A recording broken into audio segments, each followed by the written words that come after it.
Hey good people, welcome back to our channel, and today we are back with an amazing recipe. We are going to make bread, the best soft, light, fluffy bread.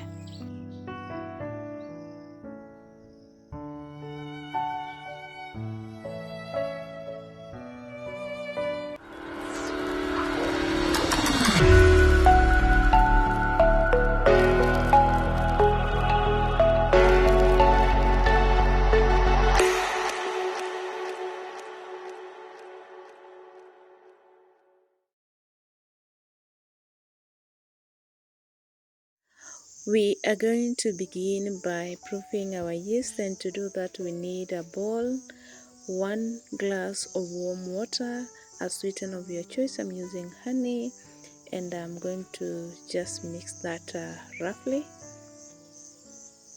1 teaspoon of wheat flour. This is going to help the yeast to proof well, but you can omit it. I just love adding it there. And lastly, we are going to add a full teaspoon of yeast. This is yeast. My recipe requires I use 2 teaspoons. I'm using one here, and the other one I will use it later in the video. We are going to see that. And I'm going to mix this well and cover it and put it in a warm place to proof for about 5 to 10 minutes depending on the temperature around. After 5 minutes, this is what I have. The place is warm enough, so the proofing was pretty fast.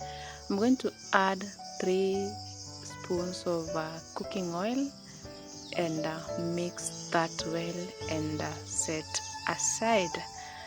Now this recipe is a simple one if you're patient.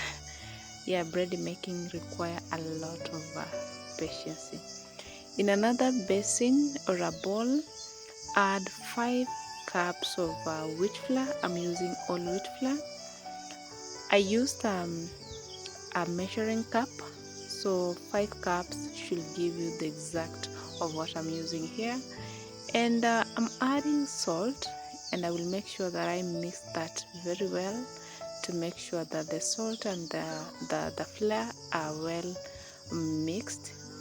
And now I'm adding the yeast that remained. My recipe requires I use 2 spoons of yeast, and we used 1 in proofing. This is the one that remained, and I'm going to mix that well to make sure that everything is well mixed. And lastly, we are going to add now the proved mixture, the yeast mixture that we proved. And now we start the kneading process. I prefer to add water gradually rather than at once, because different wheat types or brands require different water measurements. That is the amount of water you need for the same recipe. And so because you cannot be so sure of the type of brand you are working with, it is better you add the water gradually than add at once and you mess up your recipe that you have to add more flour again.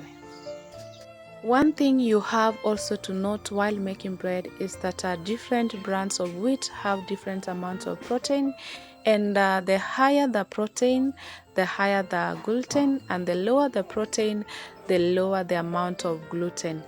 It is the gluten that will help your bread to rise well, to stretch well, and be light and not dense. So it is upon you to do experiments on different types of wheat flours to know which one you can work with.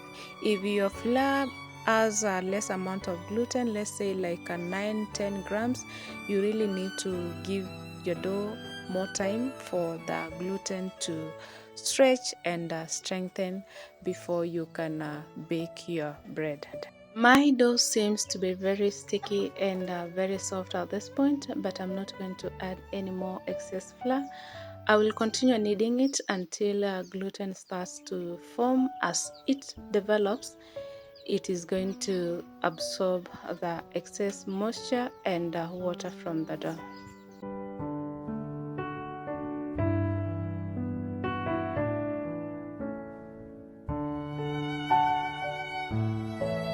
After kneading for some minutes, this is the result. The dough is now less sticky and a bit easy to work with. At this moment, I'm going to transfer it to a flat surface and we are going to continue kneading it until the gluten develops fully. I'm going to knead this for about 5 to 8 minutes and I will be checking if my dough is ready. If it gets ready before 8 minutes are over, I will proceed. If not, I will continue until it is ready.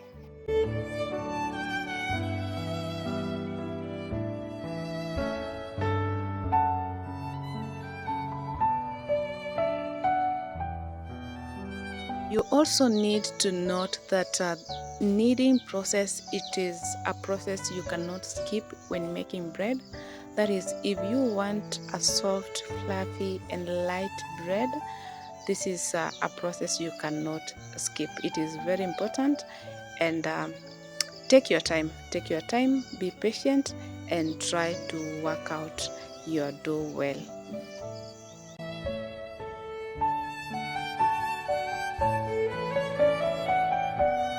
I always pause to test my dough if it is ready. If it is, we move to the next process. If it is not, I continue kneading until it is ready.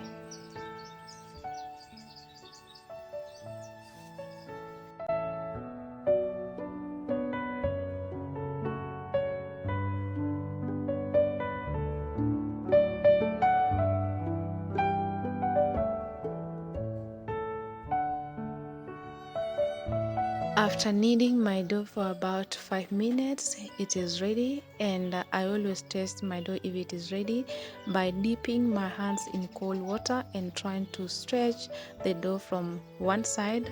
If it is stretching without tearing apart, it shows that it is ready, and that means gluten has developed well, and so it is ready for the next process. Sometimes I try even to hold it up. If it falls down by breaking, that tells me that it is not ready. And sometimes it can be because the brand you are working with has less amount of protein in it, and so the dough was not able to stretch, or gluten was not able to develop well.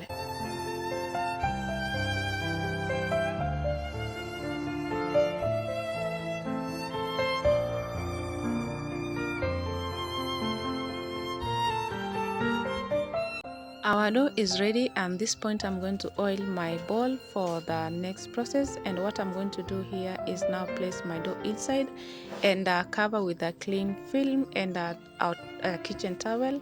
And at this point I'm going to take it outside under the sun for the raising part. This is the first raising. We will do the second and the third before we can now bake our bread.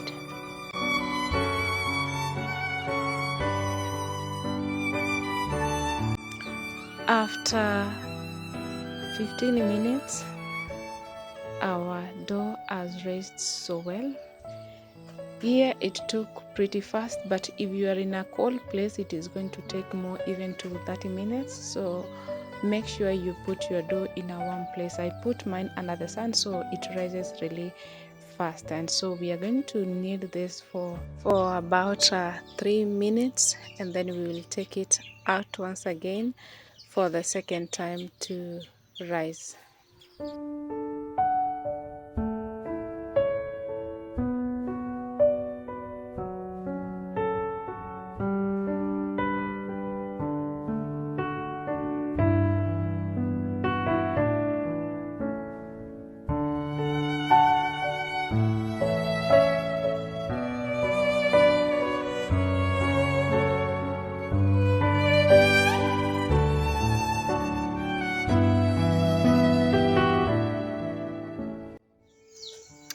This is the second time of rising, and at this point we are going to fold and shape our bread. So you can follow my method, and you can apply it. It will help the bread to develop into a good shape. So just follow along.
Done shaping our dough, it is time to oil our baking tin, and we put our bread inside for the last part of this recipe.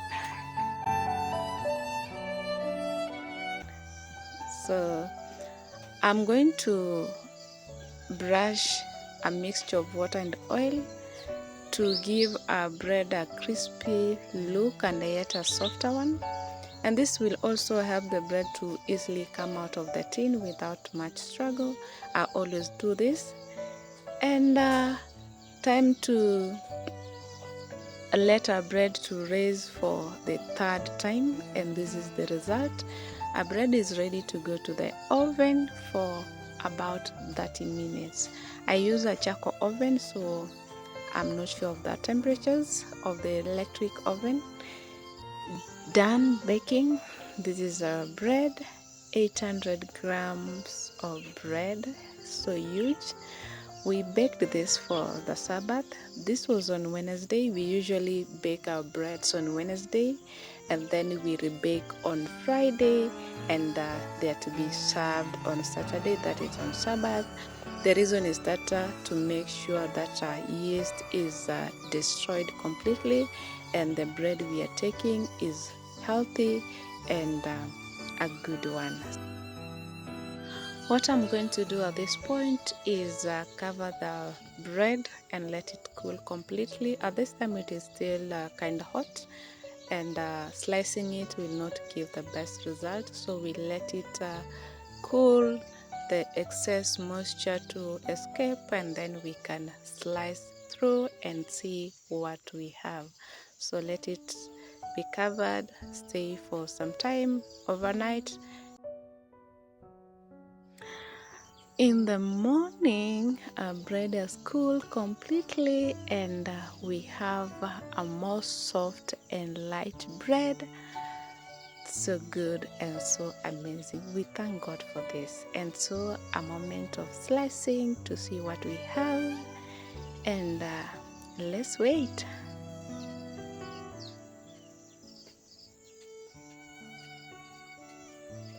Wow, can you see this? It looks like the same bread we get from the supermarket or the bakery alongside the road. It is soft, and this is the look you achieve when you fold your bread or shape it nicely. It just comes out so well, and it was delicious at the same time. So you can always rebake your bread as a whole, or you cut into slices and then you rebake the slices as we will do in this video. The choice is yours. I have done a video on whether we should use yeast or not, and if yes, how to use yeast well, and you can check the video, watch it as you watch this one, and make sure you learn how to make the perfect and amazing bread for your family that is healthy and wholesome at the same time. This is the final result of our bread. At this point, you are sure that the bread is healthy and wholesome. No taint of sourness, no taint of heaviness, no taint of yeast in the bread. Thank you for watching this video, and kindly do subscribe, like and share with your friends and your family members, and let's grow this family together. More is coming on your way. Keep on the lookout, and bye bye. God bless you.